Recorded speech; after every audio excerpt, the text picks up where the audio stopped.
Hello, ladies and gentlemen. Just a quickie, little live from the lab. I think I shared this with you already, you guys. This is an apple fritter that I ran the week before last. I didn't finish this last week. I finished it week before last. Last week, yeah, correct. So week before last, it's just been sitting and curing. Eesh. Look at those terp rivers. Look over there. Look at that. Just running. Now that is a terp fraction. Yeesh. Anyway. Look at that. We have flash now? Hooty hoo, brother.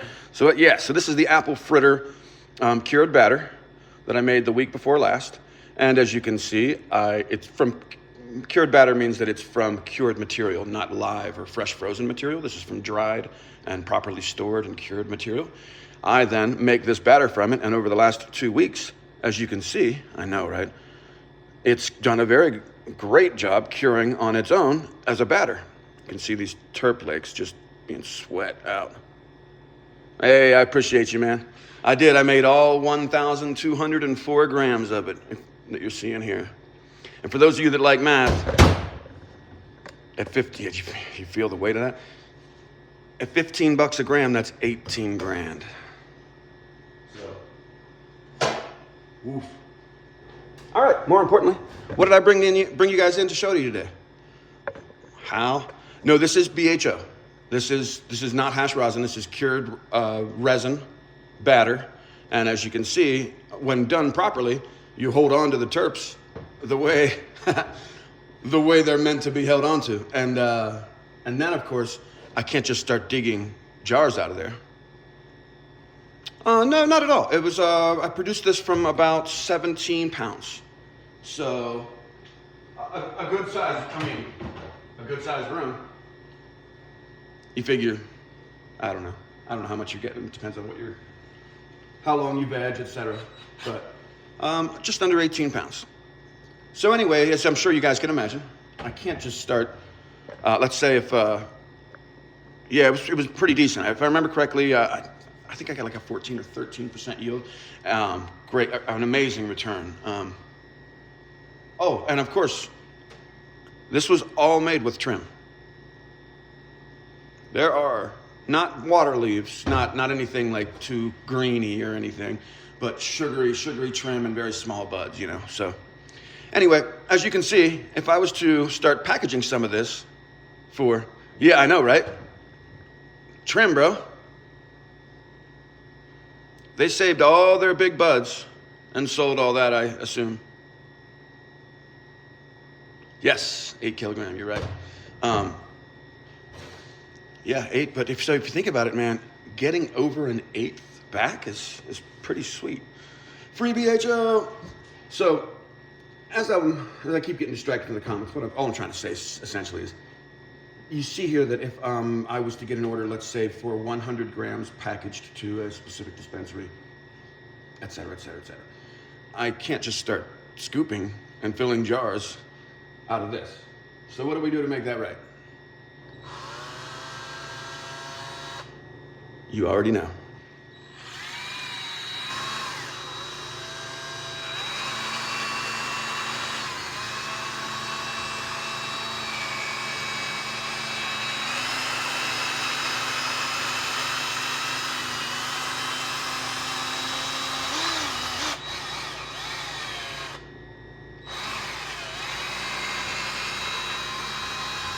And yeah, of course I could do this by hand, but I mean, this is so much more fun, number one.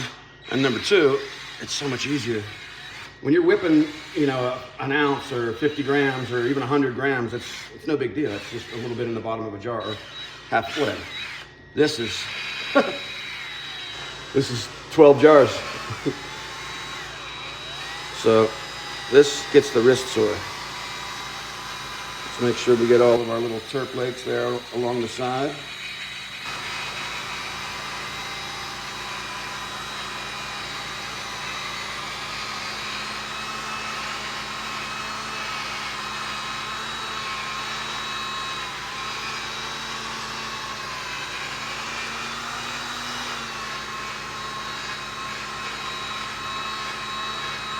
There we go. So I got an odds and ends video coming on for the Patreon this week, and pardon me, to the Patreon, but it'll be available to everyone. And what essentially the idea behind that is to bring those of you over to my Patreon to check it out, and for there to be something that you can see there without having to buy a membership. Give you an idea of what's behind those other locked posts. So anyway, it's a new series I'm starting called Odds and Ends, and what it essentially is just, it's a, I don't know how long it is, but when it's there we go. Oh, I know, brother, if it was up to me before I got this thing involved, I'd have pulled out one of these turp lakes and just gone for it. But, you know, that's when it separates like that in a liquid fraction after it's already been battered, that's a pretty good concentration. So like, in other words, that's a lot of flavor from a lot of other grams, you know what I mean?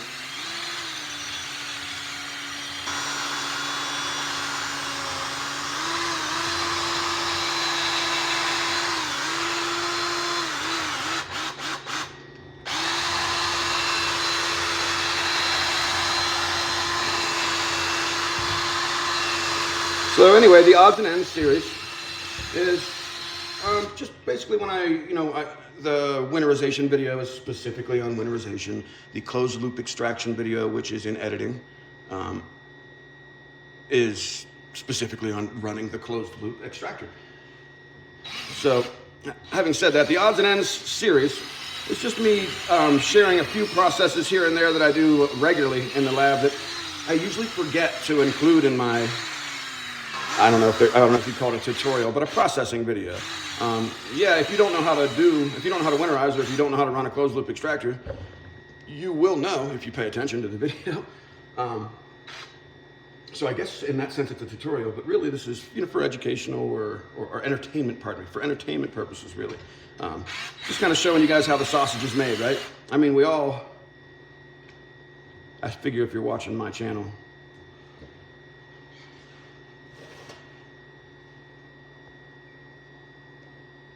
we've all seen the big dabs. Oof. We've all seen the big dabs. We've all,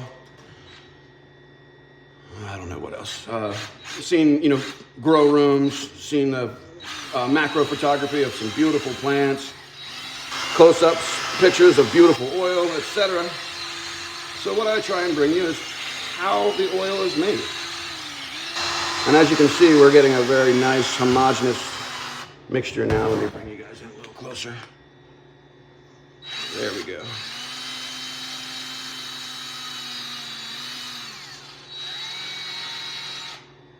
Much better. This way, each and every gram, each and every dab has optimum flavor.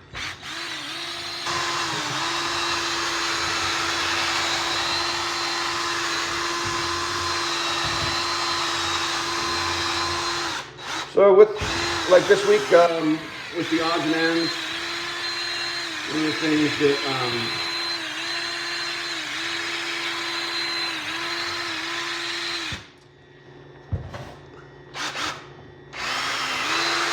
went over a little bit of maintenance, a little bit of cleaning, and the rest you'll just have to go check it out. I promise it's at least moderately entertaining. And here's what's funny. Now, my hand's tired. Even with the drill, my hand's tired, man. Oof.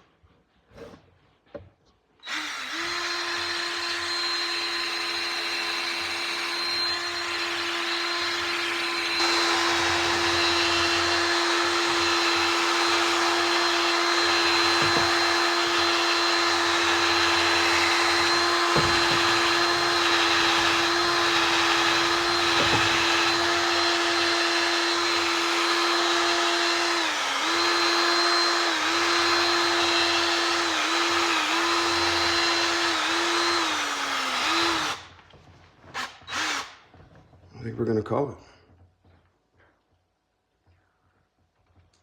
Looks pretty good to me. What do you guys think?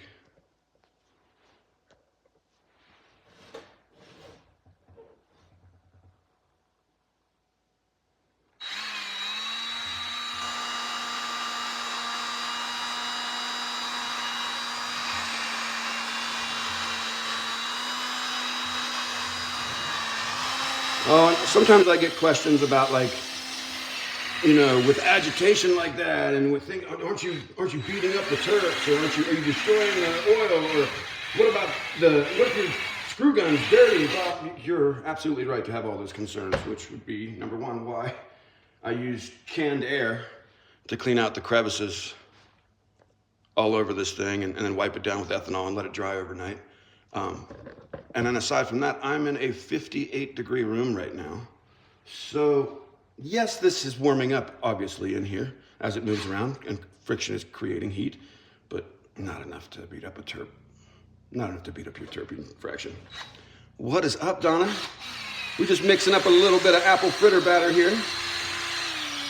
And by a little bit, I mean about 1.2 kilograms. You know, my rent for a year and a half.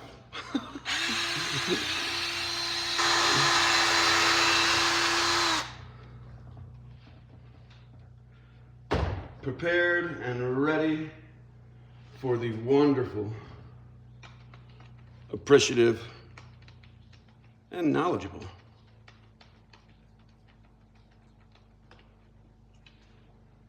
dispensary owners and cultivators here on the Montana recreational market. This is also available to any of the medical dispensaries as well.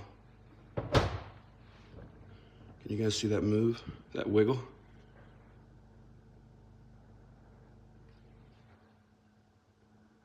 It's cold in here again. There's some terpy batter. And if you want to see exactly, if you're just joining us and you want to see exactly how terpy I mean, rewind about 10 minutes there, 9 or 10 minutes, and you'll see what this looked like before we homogenized. All right, ladies and gentlemen.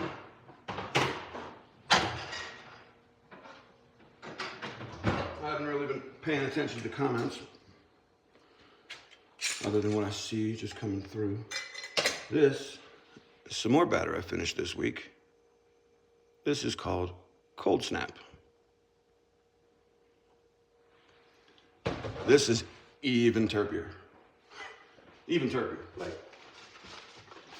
insane.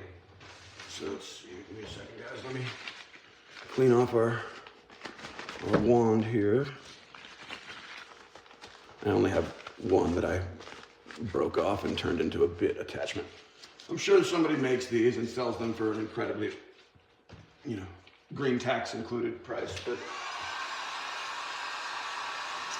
I just take a regular soft-ended or dollop dabber and broke the end off of it. Cut the end off of it, actually. For those of you wondering, that's just my heat gun, making sure that the ethanol that I use to wipe this down is dry. And I just really, the only reason I'm doing that is I just don't want to mix the terpene profiles. The apple fritter was strain specific, and this is Cold Snap, which is strain specific. They both are very, very loud and very different. So, trying to keep them as separate as possible. Let's get a look at the last homogenization for this guy before she goes out to testing.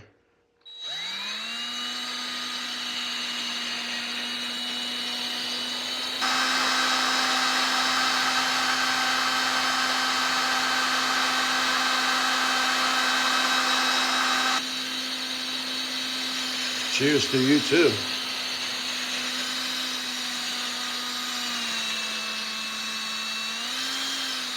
Let's go the other way.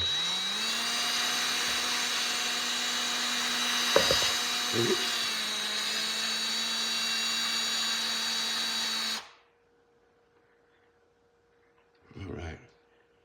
And this one had obviously been homogenized previously. But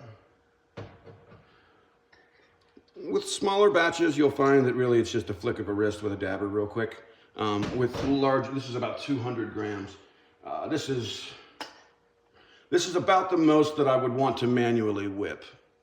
Just because when it's, the first whipping is not what we just saw there, where it's, very saucy material. The first whipping is, there's generally a THCA fraction and a sauce fraction. 1 second, guys.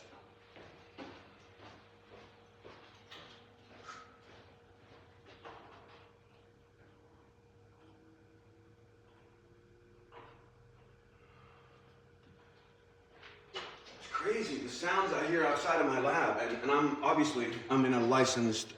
on private property in a licensed facility, so if someone approaches this property or approaches this building, they either need to be a state inspector or someone that's badged up by that. I mean, they have the Cannabis Control Division worker badge to be able to even be on this property without getting me in trouble.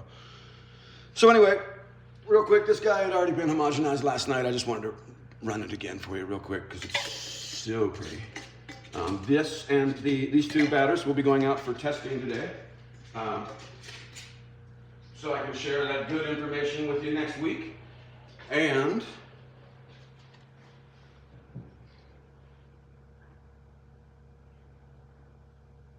now I hear someone out there. I swear now I hear someone out there.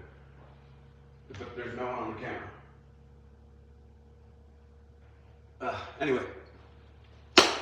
So next week, I have a bunch more winterization and filtration to do, which I'll leave you guys out of. You don't need to see any more of that. If you're interested in that, check out the Patreon video. It's pretty in depth. Having said that, I do have some distillations to do. One very, very large distillation to do. I ran about 19.5 pounds of miscellaneous trim and buds for a dispensary that they wanted all just turned into distillate, so it didn't matter. It can be a blend. But having said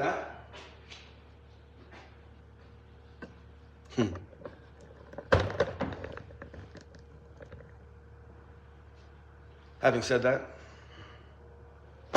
this is the end of my week.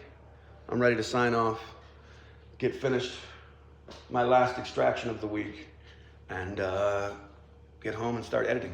I appreciate you guys. Sunday night, check out the live stream between 9 and 9:30 p.m. It will be me answering questions from patrons, and I've been getting some great ones this week, so this second episode should have a little stank on it.